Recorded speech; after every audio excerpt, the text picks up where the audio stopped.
Hello there, beautiful people. Welcome to this new moon reading. I have 4 cards to take a look at. Let's see if we can't channel a little bit of passion around this beautiful message. We've got 2 major arcanas coming up, one reversed, one the right way up, and another 2 of the suit of swords. I'll show you the whole reading. This is the first card, probably the most important because of it in a certain way, although all the cards are going to be important. This is the second card.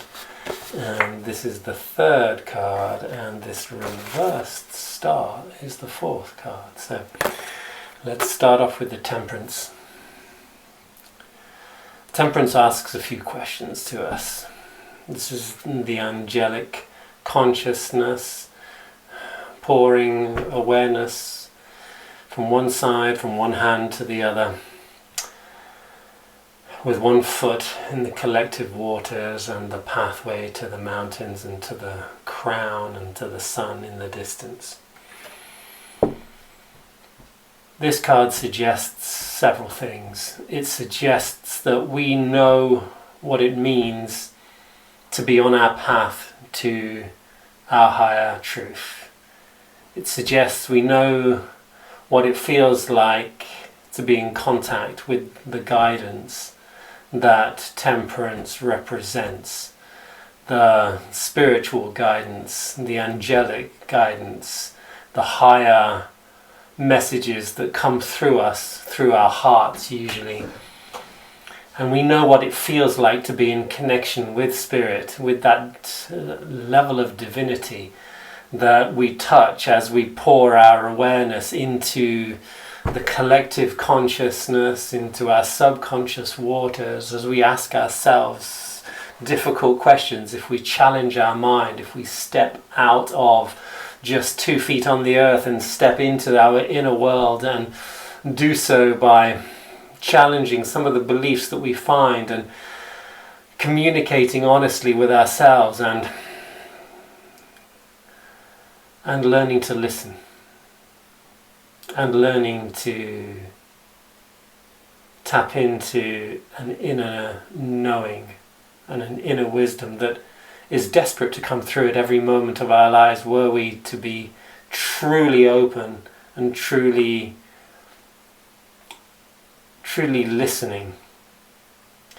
Our receptivity and our ability to maybe throw a sincere and authentic question into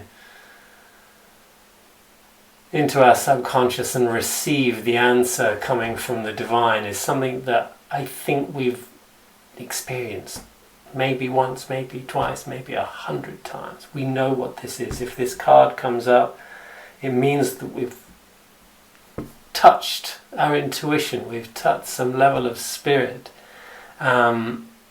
And this is an important card, number 14 in the major arcana, and it prepares, the next 2 cards that come. And interestingly, the next 2 cards that separate this 14 from this 17 reversed here, the star, is the devil and the tower, both dark experiences, both a journey into the darkness and the shadow.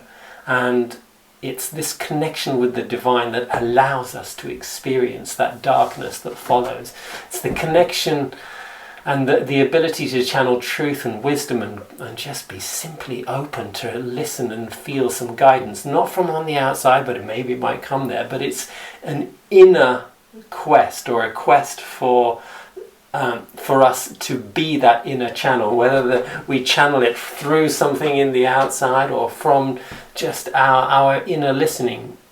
It doesn't really matter. It's knowing that the spirit is there, knowing that our heart is always connected to spirit, and that we can connect to spirit through our hearts, through that sincere questioning, through some authenticity, and through a little bit of perseverance.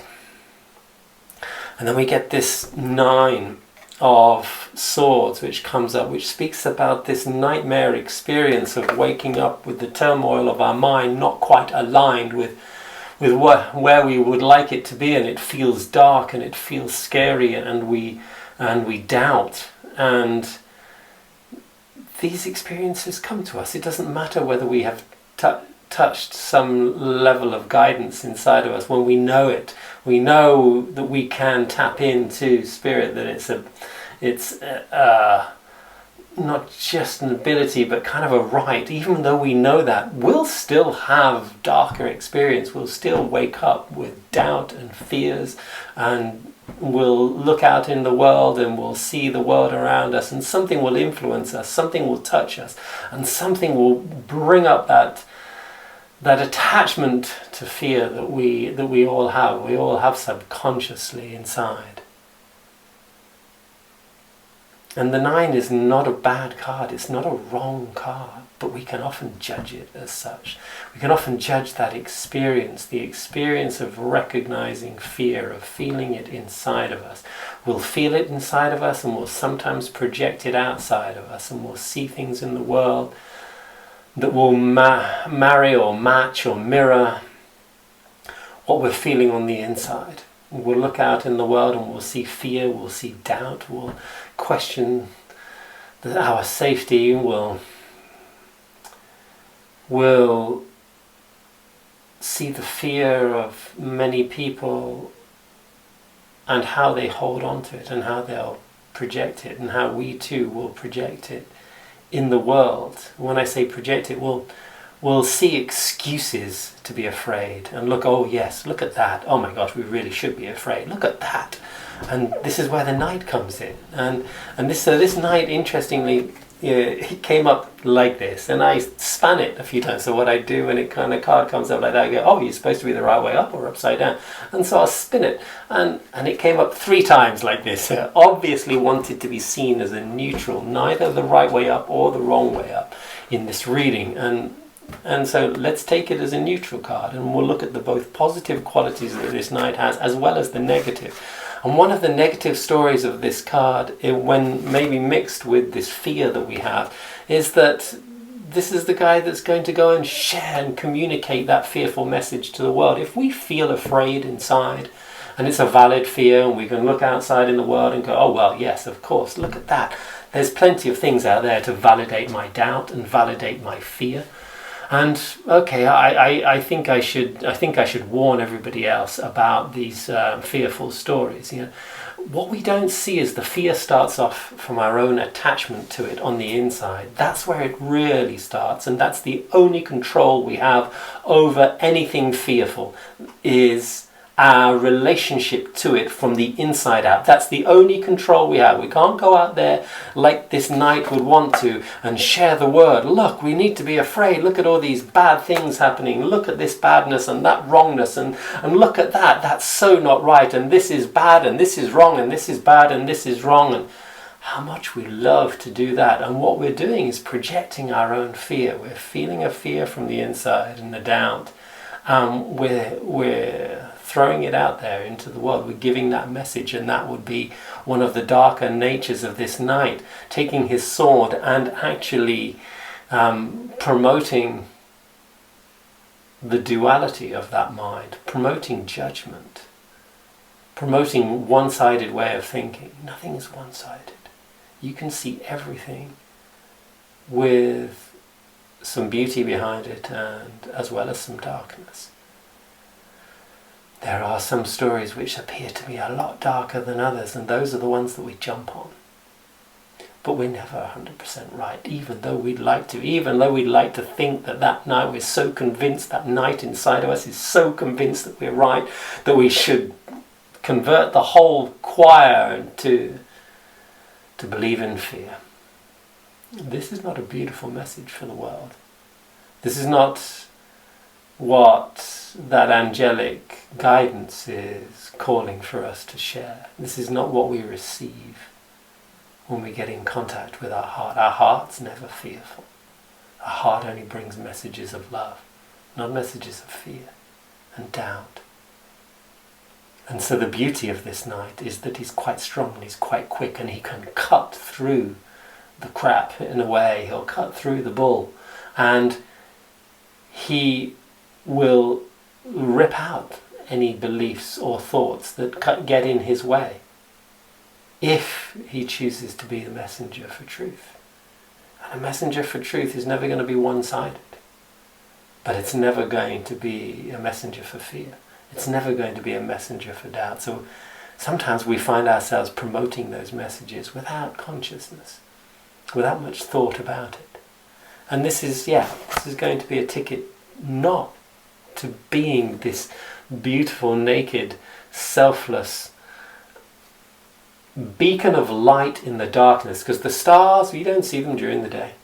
You only see them at nighttime, in the darkness. This is the light that shines through us in those darker moments. We've just come from the darker experiences, maybe of the devil and the tower. And here we become that light of darkness, that light in the darkness. And one of the ways that we choose to do this is to choose to be of service and pouring water or our energy onto the collective consciousness of the waters of the world and the subconscious waters, and feeding the subconscious with the richness that we hold in between. Our ability to be naked and vulnerable is by far the most beautiful message that we can share with the world.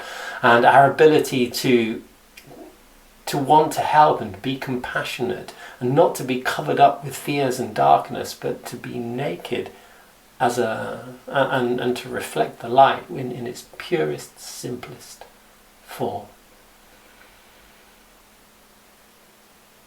That angelic consciousness is for us to tap into. We've experienced it before. We've experienced spirit wanting to come through us and be a part of our life, and we need to listen in order for that to be the case. But we also need to cut away those mental temptations to be right about fearful shares and fearful warnings that we spread into the world. If we think we're helping the world by doing this, we are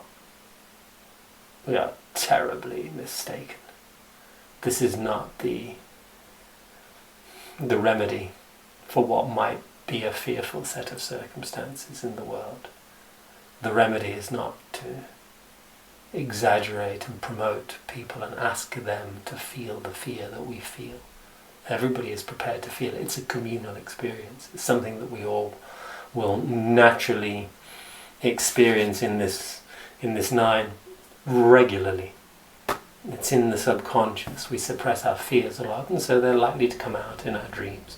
And it's that nightmare that we wake from into a world where we are likely to project more nightmares. And if we look for it, we'll find it. We'll find many, many excuses to doubt the safety of this world, to doubt the power of the light in this world. And the best way to overcome that doubt is not to run around sharing how bad everything is, but to run around naked and give your purity, give your light, give your higher guidance of solution. And the solution to our fears is not going to be, oh, let's see if we can get rid of whatever it is we're afraid of. That's not it. Because you get rid of that, there's something else that's going to come and take its place. That's not getting rid of fear. That's not using that sword to cut the fearful beliefs out of our mind. That is getting rid of fear. It's not on the outside. The outside is just the excuse for it. Yeah, but, our mind would love to say, and before we know it, we're racing into the future, preaching a message of doubt and fear, promoting more insecurity, promoting more anxiety and mental instability. It's not about standing up and fighting the darkness. It's about lighting a light. You don't fight the darkness. It's like fighting a shadow. You can't fight a shadow. You can, and then just as you think you've beaten that shadow, another one will come. The shadow, if you make it important, it will be important. If you choose not to, it will disappear. If you choose to reside in the light, there is no shadow. And this is part of this message. The star wants to be us being that channel of light, but we can't be that channel unless we are cutting away those very normal and very natural fearful ideas and beliefs that we unconsciously hold on to, give importance to, and consequently promote in the world. Love to hear your thoughts. Have a great new moon.